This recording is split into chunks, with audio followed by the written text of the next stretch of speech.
સર્વ મુક્તોને હૈયાના હેતથી જય સ્વામિનારાયણ. વાલા મુક્તો, આજે અનેક લોકોના હૈયામાં એક સળગતો પ્રશ્ન છે કે સ્વામિનારાયણ કોણ? Who is Swaminarayan? ઘણા અલ્પજ્ઞ લોકો એવું કહેતા હોય છે કે એમના પાછલા અનુયાયીએ માર્કેટિંગ કરીને એમને ભગવાન કરી દીધા છે. માર્કંડેયથી ભગવાન થતા હોય તો તમારા માતા પિતાને પણ તમે માર્કેટિંગમાં મૂકીને કરી દો ને ભગવાન. માર્કેટિંગથી કોઈ આવું કામ થતું હોય તો હું કામ પાછા પડો છો? રિયાલિટી ભગવાન શું છે એને સમજવા માટે પણ આપણામાં ભગવાન જેવું દૈવત હોવું જોઈએ. આજે સનાતન ધર્મમાં 24 અવતારોની વાત થાય છે, પરંતુ વેદમાં ક્યાંય અવતારોની વાત લખી નથી. ઉપનિષદો, મનુસ્મૃતિ, પરાશર સ્મૃતિ વગેરે સ્મૃતિ ગ્રંથોમાં પણ અવતારોની વાત નથી. સ્વયં વાલ્મીકી ઋષિ થયા, ગ્રંથોમાં એને ભગવાન વાલ્મીકી પણ ઘણા સંબોધે છે, એમને પણ 24 અવતારોની વાત લખી નથી. અરે સ્વયં ભગવાન રામને પણ એમને સ્વયં ત્રિલોકાધિપતિ ઇન્દ્ર તરીકે વારંવાર વાલ્મીકી રામાયણમાં સંબોધ્યા છે. એકાદ વાર પુરાણ પુરુષ પરમાત્મા તરીકે સંબોધ્યા છે, પરંતુ જ્યારે આજથી 5000 વર્ષના સમયે શ્રી કૃષ્ણ ભગવાનના સમકાલીન ભગવાન વેદ વ્યાસ થયા, તો જે ભગવાન હોય એ ભગવાનને જાણે. એટલે ભગવાને પૂર્વે જે અવતારો થયા એના આખા મત્સ્ય પુરાણ, કૂર્મ પુરાણ, વરાહ પુરાણ, નરસિંહ પુરાણ, અરે શિવ પુરાણ, વિષ્ણુ પુરાણ, ગરુડ પુરાણ, બ્રહ્મવૈવર્ત પુરાણ અને અંતિમ ભાગવત પુરાણ, આ પુરાણોની રચના કરી એમાં અવતારોની વાત લખી છે. એમાં પણ ભગવાને તો ક્યાંય ભગવાનના આટલા જ અવતાર થાય એવું કહ્યું નથી. એમ તો કહે છે કે અવતારા અસંખ્યેયા સંતિ પુરાણ પુરુષા, જે અનાદિ પુરુષોત્તમ નારાયણ છે એના અસંખ્ય અવતારો થાય છે. ત્યાં સુધી લખ્યું છે કે જેમ વરસાદના કણ ન ગણી શકાય, વનસ્પતિના પર્ણ ન ગણી શકાય, એમ પરમાત્માના અવતારોની સંખ્યા ગણી શકાતી નથી. ગીતાજીમાં પણ ભગવાને સ્પષ્ટ લખ્યું છે કે સંભવામી યુગે યુગે. તો આપણો એક કલ્પ કહેતા વિરાટ નારાયણનો એક દિવસ, જેને આપણે એક કલ્પકાળ કહીએ છીએ, એક કલ્પમાં 4000 યુગ થાય છે. સંભવામી યુગે યુગે પ્રતિજ્ઞા મુજબ પણ 4000 અવતાર તો એક કલ્પમાં થઈ જાય, એ સહજ છે. એટલે મારે તો કહેવાનો પટ એ છે કે વ્યાસ ભગવાન આવ્યા એને ઘોષણા કરી કે નરસિંહ ભગવાન હતા, મત્સ્ય ભગવાન હતા, વરાહ ભગવાન હતા, પરશુરામ ભગવાન હતા, કપિલ દત્તાત્રેય ભગવાન હતા, ભગવાન રામ પણ ભગવાન હતા, કૃષ્ણ પણ ભગવાન હતા. એને ઘોષણાઓ કરી છે. એમ જે ભગવાન હોય કાં તો ભગવાન જેવા સાક્ષાત્કારી હોય એ ભગવાનની ઘોષણા કરી શકે. સ્વામિનારાયણ ભગવાનને ભગવાન તરીકે ઘોષણા કરનારા કોણ કોણ હતા એ સમજાશે તો આપણા હૃદયમાં આપોઆપ પ્રકાશ થાય છે કોણ સ્વામિનારાયણ હતા. એ યાદ રાખો, એ સદગુરુ રામાનંદ સ્વામીએ સૌ પ્રથમ ભગવાન સ્વામિનારાયણની ભગવાન તરીકે ઘોષણા કરી. એ કોણ હતા રામાનંદ સ્વામી? તો 8 વર્ષની ઉંમરે ગૃહનો ત્યાગ કરી અને બ્રાહ્મી સ્થિતિએ વિચરનારા અને ખાલી પ્રયાગરાજ ક્ષેત્રમાં ધર્મદેવને ભક્તિ મળે 5 મિનિટમાં પરમાત્માનો સાક્ષાત્કાર કરાવનારા હતા રામાનંદ સ્વામી. અરે પોતાના આશ્રિત એવા ગોરધનભાઈ, પર્વતભાઈ, મયારામ ભટ્ટ, મહેથાણના જીજીબા, ભુજના લાધીબા, સુરજબા, સુંદરજી સુતાર, વીરજી સુતાર, ગંગારામ મલ, ગંગામાં, માણસાના કળશીબા, મહેસાણના કળશીબા, કુંડલના રાયબાવા, માચા ખાચર, ભોજા ચારણ વગેરે અનેકોને પોતાની હયાતીમાં થોડીક સેવા કરે અને સાક્ષાત પરબ્રહ્મ પુરુષોત્તમ નારાયણનો અનુભવ કરાવતા. અરે રામાનંદ સ્વામીના અનુયાયી અમુક રઘુનાથ જેવા અહંકારી હોય કે મેઘજી સુખડિયા જેવા ઘમંડી હોય, એને પણ એ પુરુષોત્તમનો અનુભવ કરાવતા હતા. આવા વિષય વાસના વાળા કે હમ આસક્તિમાં ગૂંચાયેલાને પણ સાક્ષાત્કાર કરાવનારા રામાનંદ સ્વામી હતા. અને એટલે ભગવાન સ્વામિનારાયણ લોજમાં આવ્યા અને ભુજમાં રામાનંદ સ્વામીને ખબર પડી. અહીં લોજમાં તો ભગવાન પોદળે પોદળે બ્રહ્માંડો દેખાડતા. પૂર્વે અવતારોમાં જેને જે પ્રતાપ જણાવ્યો એ ભગવાન વ્યાસજીએ લખ્યો છે, પરંતુ એમાં માત્ર મોઢામાં બ્રહ્માંડ દેખાડ્યું એવી પ્રસંગ એક કૃષ્ણ ભગવાનના જીવનમાં લખાય છે, જે આજે પણ યમુનાજીને કિનારે બ્રહ્માંડ ઘાટે આ બ્રહ્માંડ દેખાડ્યું એ પ્રસંગ પ્રસિદ્ધ છે. પરંતુ અન્ય અવતારોમાં તો આવું જાણવા મળતું નથી કે જેને બ્રહ્માંડો દેખાડ્યા હોય. પણ પુરુષોત્તમ નારાયણ તો લોજમાં આવ્યા ત્યારે 9 મહિના સુધી એ પોતે પોદળા વીણવા જતા હતા અને બહેનો આવે તો પોદળે પોદળે બ્રહ્માંડો દેખાડતા હતા. ભગવાન તો ચૈતન્ય મૂર્તિ સહિત દેખાડે, પોદળા તો જળ જેવા હોય. એ એક એક પોદળે પોદળે એની અનેક વાર બ્રહ્માંડોના દર્શન કરાવ્યા. તોય લોજ વાળાને નહોતું મનાતું કે આ ભગવાન છે, કેમ છે એની સ્થિતિ નહોતી. અને રામાનંદ સ્વામી સમાચાર મળ્યા ત્યારે તરત એને કીધું કે હું કેદુનો કહેતો હતો કે હું તો ડુગડુગી વગાડનારો છું અને ખરો ખેલ ભજવનાર એ આ ભગવાન સ્વામિનારાયણ છે. જ્યારે ભગવાનને ગાદીએ બેસાડ્યા ત્યારે ભક્તો કહે છે કે સ્વામી આ પ્રસંગમાં તો 60 મણ ઘી વપરાણું. ત્યારે રામાનંદ સ્વામી ભવિષ્યવાણી ઉચ્ચારતા બોલેલા કે આ સહજાનંદ સ્વામીને જે બે બાવડું ચાલીને ગાદીએ બેસાડ્યા એ તો ખાલી ઘીના શાકના વઘારમાં 60 મણ ઘી વાપરશે. અને એ લોયાના શાકોત્સવમાં પુરુષોત્તમ નારાયણે સાબિત કરી બતાવ્યું. આ રામાનંદ સ્વામીએ ઘોષણા કરી હતી કે જેને હજારોને પુરુષોત્તમ નારાયણનો સાક્ષાત્કાર કરાયો હતો, જેને 8 વર્ષથી ભગવાનની અનુભૂતિ થતી હતી, જે પૂર્વે ઉદ્ધવજીનો અવતાર હતા. આવા સાક્ષાત્કારી હોય એ ભગવાનને ભગવાન કહેતા હતા. પોઈન્ટ 2 કે ભેરું બની ભગવાન શામળિયો નિત નિત રમવા આવે. આજે કોઈ ભગવાનને થાળ જમાડે તો થાળ જમવા આવે, અરે સ્તુતિ કરે પ્રાર્થના કરે તો દર્શન દેવા આવે. પણ રમતા હોય ત્યારે બજારમાં ભેગા રમવા જેની ભેગા આવે એ વ્યક્તિત્વ કેવું અનોખું અલૌકિક હશે. ભગવાન સ્વામિનારાયણના બીજા સંત હતા યોગ સમ્રાટ ગોપાળાનંદ સ્વામી. નાના હતા રોજ ભગવાન એની ભેગા રમવા આવતા હતા. એ ખોખો રમવા હોય તો દાવ લેવા આવે, ને ક્રિકેટ રમતા હોય તો ફિલ્ડિંગ ભરવા આવે. એમ કહ્યું હોય તો કહી શકાય. મારે એ કેવું છે કે રોજ જેની સાથે ભગવાન જમવા નહીં રમવા આવતા હતા આવા સાક્ષાત્કારી હતા. અને સંકલ્પ માત્રથી બ્રહ્માંડો ગ્રહણોની ગતિઓ અટકાવતા હતા, સૃષ્ટિની બદલી કરતા હતા. અરે પેટલાદમાં પ્રકાંડ પંડિતો 60 જેટલા આવીને સ્વામીને કીધું કે સ્વામી ભગવાન કૃષ્ણે બ્રહ્માંડ દેખાડ્યું હતું એટલે એ તો ભગવાન કહેવાય. સ્વામિનારાયણને તમે ભગવાન કયો છો તો કયા બેઝ ઉપર કયો છો? સ્વામી કે સ્વામિનારાયણ ભગવાને તો પોદળે પોદળે બ્રહ્માંડ દેખાડ્યા હતા, પણ તમે મારી સામું જોવો. અને પછી જોયું જ્યાં સ્વામીનું પંડ દીઠા રોમ રોમ માં બ્રહ્માંડ અહો અહો કરી લાગ્યા પાય, ધન્ય ધન્ય ધન્ય તમે મુનિરાય. આ રીતે વ્યક્તિના એક શરીરમાં 350 કરોડ ધુમાડા હોય એવી એક ગણના છે. આ 350 કરોડ બ્રહ્માંડો દેખાડનાર વ્યક્તિએ ઘોષણા કરી હતી કે આ સ્વામિનારાયણ ભગવાન છે. એ ગુણાતીતાનંદ સ્વામી સંકલ્પ કરે ત્યાં બીજાના ઘાટ સંકલ્પો મટાડી દે. પ્રતિભા સંપન્ન હતા, નિરાવરણ સ્થિતિ વાળા હતા. એને ઘોષણા કરેલી કે આ સ્વામિનારાયણ ભગવાન છે. અરે અનુભવીઓના અનુભવ તો એમ કે છે કે બ્રહ્માનંદ સ્વામીમાં 2 ડઝન કલેક્ટર ને કમિશનર જેવી અને 1 ડઝન IAS ઓફિસર જેટલી બુદ્ધિ હતી. આવા પ્રતિભા સંપન્ન એને એની નાની ઉંમરમાં કહેવાતા બધા એવોર્ડ મેળવેલા. એ વખતે ભુજના મહારાજા, જુનાગઢના નવાબ, મોરબીના મહારાજા, ભાવનગરના મહારાજા, ગોંડલના નરેશ વગેરે, પોરબંદરના નરેશ વગેરે તો એને લાખ પચાવી બાંધી હતી. આટલા તો એને પ્રમોટ કરેલા. અને ભગવાન પાસે એ ભગવાન પણ વીખી નાખવા ભાવનગર થી આવ્યા હતા.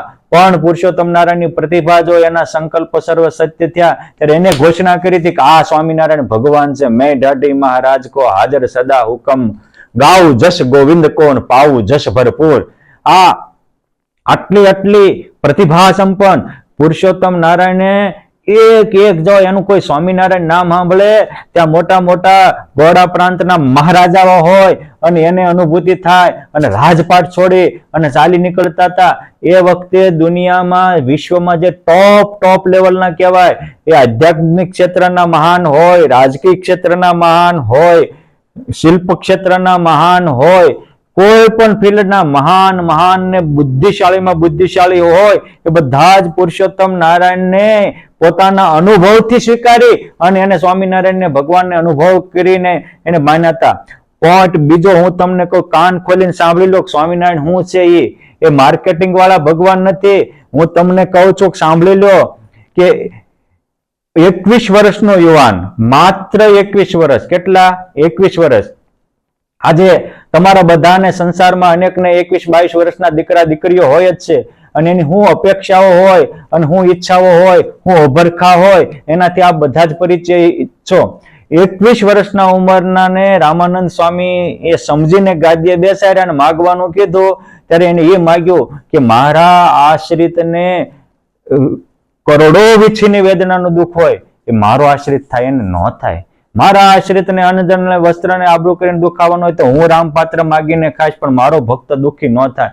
મારા ભક્ત જે કોઈ થાય એને અંતકાળે મારે તેડવા આવવું. આ પુરુષોત્તમ નારાયણે જે વરદાન માગ્યા છે એ પુરુષોત્તમ નારાયણની કરુણાની સાગર છે. અરે અસીમ કરુણાના વરદાન છે, અસીમ દયાના વરદાન છે, અસીમ વિશાળતા ઉદારતાના વરદાન છે. આજ દિવસ સુધી એક પણ અવતારે કે એક પણ આ વિશ્વના મહાપુરુષો થયા એને કોઈ આ એક વરદાન માગ્યું હોય પોતાના આશ્રિતોના દુઃખ ભોગવવા, એના પ્રારબ્ધ ઉપર પોતા મારી દેવા, કર્મ ઉપર કૂચડો મારી દેવાનું એક પણ વ્યક્તિએ માગ્યું હોય તો મને બતાવજો, મારે જોવું છે, સાંભળવું છે. જો આ વ્યક્તિ આવું માગ્યું હતું. અને પુરુષોત્તમ નારાયણે માગ્યું એટલું નહીં, આ આજ 200 વર્ષના વાણા વાયા એ પુરુષોત્તમ નારાયણના આપેલા વરદાનો મૂર્તિમાન રમે છે. એને માત્ર બોલ્યા નથી, જે બોલ્યા એ કરી બતાવ્યું છે. એ સારંગપુરના લાખા ભગતને વરસાદ વરસે ને અડધી રાતે નો મોહ પડે ને ઘરના બધા સભ્યો દટાઈ જવા તૈયાર થાય તો કે હે સ્વામિનારાયણ દોડજો, અને તે દિવસે અડધી રાતે ઉભા થઈ ખભે મોહ એનું મોભિયું રાખી અને આખી રાતે એમના વરસતા વરસાદમાં ઉભા રહે અને એના આશ્રિતને વાંકો વાળ થવા ન દે. આ એક મેં વાત કીધી એનાથી સમજી લેજો. આવી સ્વામિનારાયણ સંપ્રદાયમાં સેંકડો વાતો લખાય છે. એ દુખિયાના બેલી થયા છે, એ ગરીબના સહાયક થયા છે, એ દિનના બંધુ થયા છે, એ અનાથના નાથ બનીને અનેકને સનાથ કરનારા બન્યા છે. આ ભગવાન સ્વામિનારાયણની એ ગુણોથી મહાનતા હતી. ઘણા લોકોનું એવું કેવું છે કે સ્વામિનારાયણ ભગવાન તો સાધુ હતા. તમે સાધુ કયો એમાં અમને કોઈ વાંધો નથી, અથવા તો એ સમાજ સુધારક હતા, તમે એને સમાજ સુધારક કયો એમાં અમને કોઈ વાંધો નથી. એટલે તમને વાંધો નથી તો અમને વાંધો નથી, અમને શું વાંધો હોય? અને યાદ રાખો, ભગવાન સમાજ સુધારવા જ આવે છે, તેને સમાજ સુધારક કહેવાય જ તેને. રામ ભગવાને આવીને સમાજને સુધાર્યો હતો અને અનિષ્ટ તત્વો હતા એને ઉલાળી નાખ્યા હતા. કૃષ્ણ ભગવાને આવીને સમાજ જ સુધાર્યો હતો અને યુધિષ્ઠિર જેવા ધર્મનિષ્ઠ રાજાની રાજ્ય સ્થાપિત હતી અને હારે રહેનારા એના દીકરાઓ હતા, પણ જો સુરાસુંદરી ફસાણા તેને ઉડાડી નાખ્યા હતા. એટલે સમાજની સુધારણા દરેક અવતારો કરી છે, એમ ભગવાન સ્વામિનારાયણ કરી છે. એટલે ભગવાને આવીને સમાજ સુધારણા કરી, એટલે સમાજ સુધારક તો હતા જ, પણ સમાજ સુધારક હતા એટલે કઈ પુરુષોત્તમ નારાયણ મટી નથી ગયા. ભગવાન સ્વામિનારાયણમાં બધા જ સાધુતાના ગુણો હતા. એનામાં દયા એટલી હતી, કરુણા એટલી હતી, ઉદારતા એટલી હતી, વિશાળતા એટલી હતી, સત્ય પ્રતિજ્ઞાપણું એટલું હતું, સત્યમ શૌચમ દયા દાનમ, જ્ઞાન એવું હતું, ઐશ્વર્ય એવું હતું, તપ એવું હતું, તિતિક્ષા એવી હતી, ક્ષમા ભાવના એવી હતી. આ બધા જ ગુણોની ચરમ સીમાએ હતા. માટે એને તમે સાધુ કહો એનો કોઈ વાંધો નથી. કપિલ ભગવાન કે દત્તાત્રેયમાં સાધુના ગુણો હતા, પણ તો એ પરમ તત્વ પરમાત્માનું હતું. એમ પુરુષોત્તમ નારાયણ પણ આવા પરમ તત્વ પરમાત્મા હતા.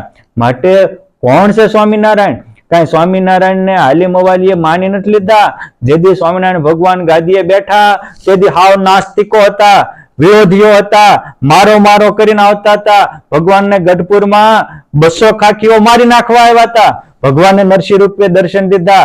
એક વાર નહીં, 2 વાર નહીં, 3 વાર દિવ્ય અલૌકિક દર્શન દીધા. અને ત્યારે એ બોલી ગયેલા કે जिसके वास्ते हमने महामत हारी छोड़ी है, जिसके वास्ते हमने नंगा पंगा पैर लेके घूम घूम के फिरते हैं, वो हमारे एकड़ो ब्रह्म नरसिंह हमने मिल गया. એમ કરીને આ એક અનુભવી થવાથી એ પુરુષોત્તમ નારાયણના પરમહંસ બન્યા છે. આવી અનુભૂતિ કોઈ કરાવી હોય તો કહો. નાસ્તિકો આવીને કહેતા હતા, આજે પણ અમુક નાસ્તિકો બોલતા હોય છે કે અમે તો જોવી એ માનવી, ન જોવી એ ન માનવી. બહુ સારી બાબત છે. પણ સ્વામિનારાયણ ભગવાન આવું કહેનારા કેટલા હતા કે તમે જોવી માનો, બોલો શું જોવું છે? ત્યારે કોક કે અમારે રામ જોવા છે, તો પુરુષોત્તમ નારાયણ રામના દર્શન કર્યા હતા. કોક કે અમારે કૃષ્ણ જોવા છે, ભગવાન સ્વામિનારાયણ કૃષ્ણના દર્શન કર્યા હતા. કોક કે અમારે નરસિંહ ભગવાન જોવા છે, ભગવાન સ્વામિનારાયણ એને નરસિંહ ભગવાનના દર્શન કરાવ્યા હતા. કોઈ કે અમે ભગવાનના અવતારોને માનતા જ નથી, અમે તો તીર્થંકરને માનવી છીએ. ભગવાન સ્વામિનારાયણ 24 તીર્થંકરના દર્શન કરાવ્યા હતા. કોઈ કે અમે તો એક પણ અવતારને માનતા નથી, અમે તો પૈગંબરને માનવીએ છીએ. ત્યારે ભગવાન સ્વામિનારાયણ 1,80,000 કરે ઓલિયા અરજ ઉચાર દેખ્યા ક્યાં ઘણા પીરા ને પીર સર્વે ઉભા નમાવીને છે. એ 24 પૈગંબરો ને 1,00,000 ઓલિયાઓના દર્શન કરાવ્યા હતા. અને પોતે પોતાના સાગર પેટા વિશાળ હૃદયમાં હિન્દુઓને, મુસલમાનોને, બૌદ્ધોને, જૈનોને, શીખોને, તમામ ધર્મના, તમામ જ્ઞાતિઓના લોકોને સમાવ્યા હતા. આ હતા ભગવાન સ્વામિનારાયણ.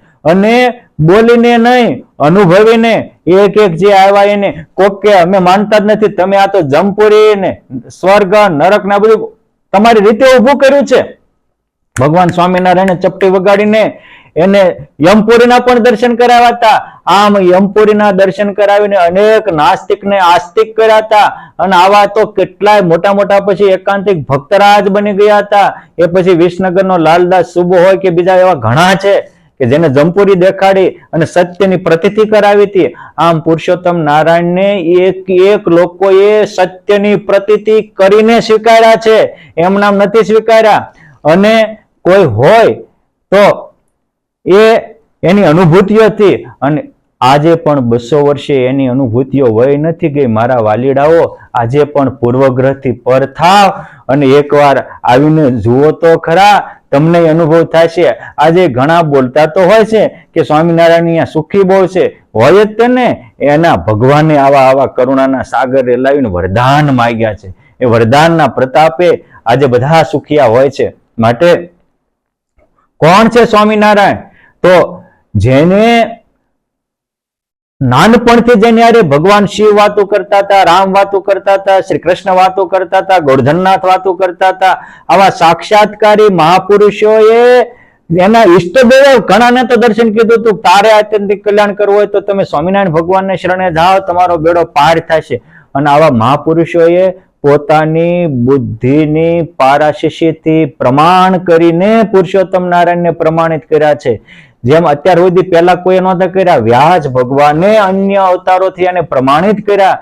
એમાં વ્યાસ જેવા મહાસમર્થ, ત્રિલોકના જ્ઞાતા, અરે ત્રણેય લોકમાં વિચરનારા પુરુષોએ આ સાબિત કર્યું છે. તમે વિચારો, ભાગવતજીમાં વાત આવે છે કે અજામિલે નારાયણનું નામ લીધું ત્યારે વૈકુંઠમાંથી વિમાન લઈને ભગવાનના પાર્ષદો આવ્યા અને પાપાચરણને કારણે યમપુરીમાંથી યમદૂતો પણ આવ્યા. આ ભાગવતજીની પ્રસિદ્ધ પુરાણની વાત છે. પછી બેના સંવાદ પણ ભાગવતજીના સપ્તમ સ્કંદમાં લખાયા છે, આપ વાંચી લેજો. પરંતુ બેએ પછી ડિસ્કસ કરીને છેવટે એ નિર્ણય લીધો કે આમને આપણે ગંગાજીના કિનારે મૂકીએ અને એ 12 વર્ષ સુધી અખંડ ભગવાનનું જાપ કરે તો વૈકુંઠમાં જાય અને નહીતર યમપુરીમાં લઈ જવાના.